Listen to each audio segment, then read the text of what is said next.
कहते हैं कि इस्कॉन एक विदेशी संस्था है। बहुत सारे लोग ऐसा आरोप लगाते हैं और आए दिन कई सारे एलिगेशंस लगाए जाते हैं, तो इस पर आपकी क्या राय है? देखो भैया, हाथी चलता है तो बहुत सारे हल्ले होते ही हैं, तो वो तो सब हो जाने दीजिए, ये तो सब चलती रहती हैं चीज़ें। मूल की बात ये है काम क्या सामने आ रहा है। हम तो ये देखते हैं ऐसे ऐसे श्रेष्ठ भक्त हमने इस्कॉन में देखे हैं। सवेरे सवेरे 5-5 4-4 बजे कार्तिक के समय सर्दी में यमुना स्नान कर लेते हैं।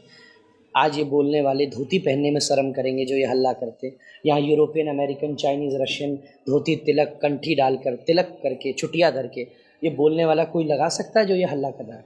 देखो, मेरी संप्रदाय के साथ इस्कॉन का एक कहते हैं, मैं भी गौड़ीय संप्रदाय का, वो भी गौड़ीय संप्रदाय के, पर मेरी संस्था से कोई संबंध नहीं, मैं तो बाहर का व्यक्ति हूँ। फिर भी अगर आपसे कहूँ तो निश्चित रूप से इस्कॉन तो विश्वव्यापी संस्था है।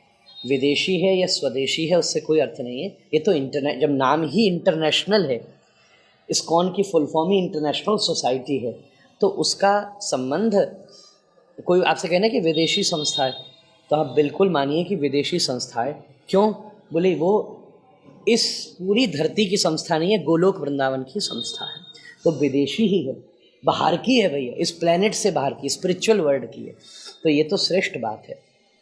और एक बात है, देखिए, हर संस्था में बहुत सारी चीज़ें कम ज़्यादा है। एक चीज़ तो मैं देखता हूँ, दुनिया में बड़ी बड़ी संस्थाएं बनी हैं, पर वो तब तक रही हैं जब तक उसका लीडर रहा है। जब उसका मेन व्यक्ति चला जाता है तो वहाँ कई कई संस्थाओं में पेड़ों में पानी देने वाला भी नहीं बचता।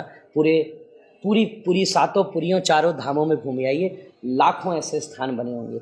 जब श्रील प्रभुपाद जी थे तो 100 मंदिर बने, आज लगभग उनको गए 20-25-30 साल हो गए होंगे, और आज 700 से ऊपर मंदिर बन करके खड़े। क्या गीता सिखाना विदेशी संस्था का काम है? क्या कंठी पहनाना विदेशी संस्था का काम है? क्या तिलक लगाना विदेशी संस्था का काम? क्या वृंदावन में दंडोती परिक्रमा करा के गुरु बनाना विदेशी संस्था का काम है? तो ये सब चीज़ें बहुत ही मूर्खतापूर्ण है। जो व्यक्ति है वो फुल इन्फॉर्मेशन लेवे। मुझे, जो मेरे कुछ मित्र हैं, और मैंने तो कागज़ भी चेक किए, इंडिविजुअली सब जगह संस्था क्रिएट होती है। मुझे ऐसा सुनने में आया है और वो बात सच्ची है कि पूरी इस्कॉन का जो मेन हेडक्वार्टर है वो एक प्रकार से मायापुर नवद्वीप है, जो कि बंगाल की धरती पे आता है। जो उस पूरी संस्था का जहाँ इंटरनेशनल ऑपरेशन होता है, मतलब उसकी कार्रवाई देखी जाती है, तो जहाँ जिसका ऑफिस होता है, हेड ऑफिस होता है, तो वो विदेशी संस्था कैसे हो सकती है? दूसरी बात है, जो जिस स्टेट में मंदिर है वहीं उसकी फंड रेजिंग की जाती है, तो वो विदेशी संस्था कैसे हो सकती है? तो निश्चित रूप से इस्कॉन के प्रति हम सभी सनातन धर्मियों को कृतज्ञता ज्ञापन करनी चाहिए।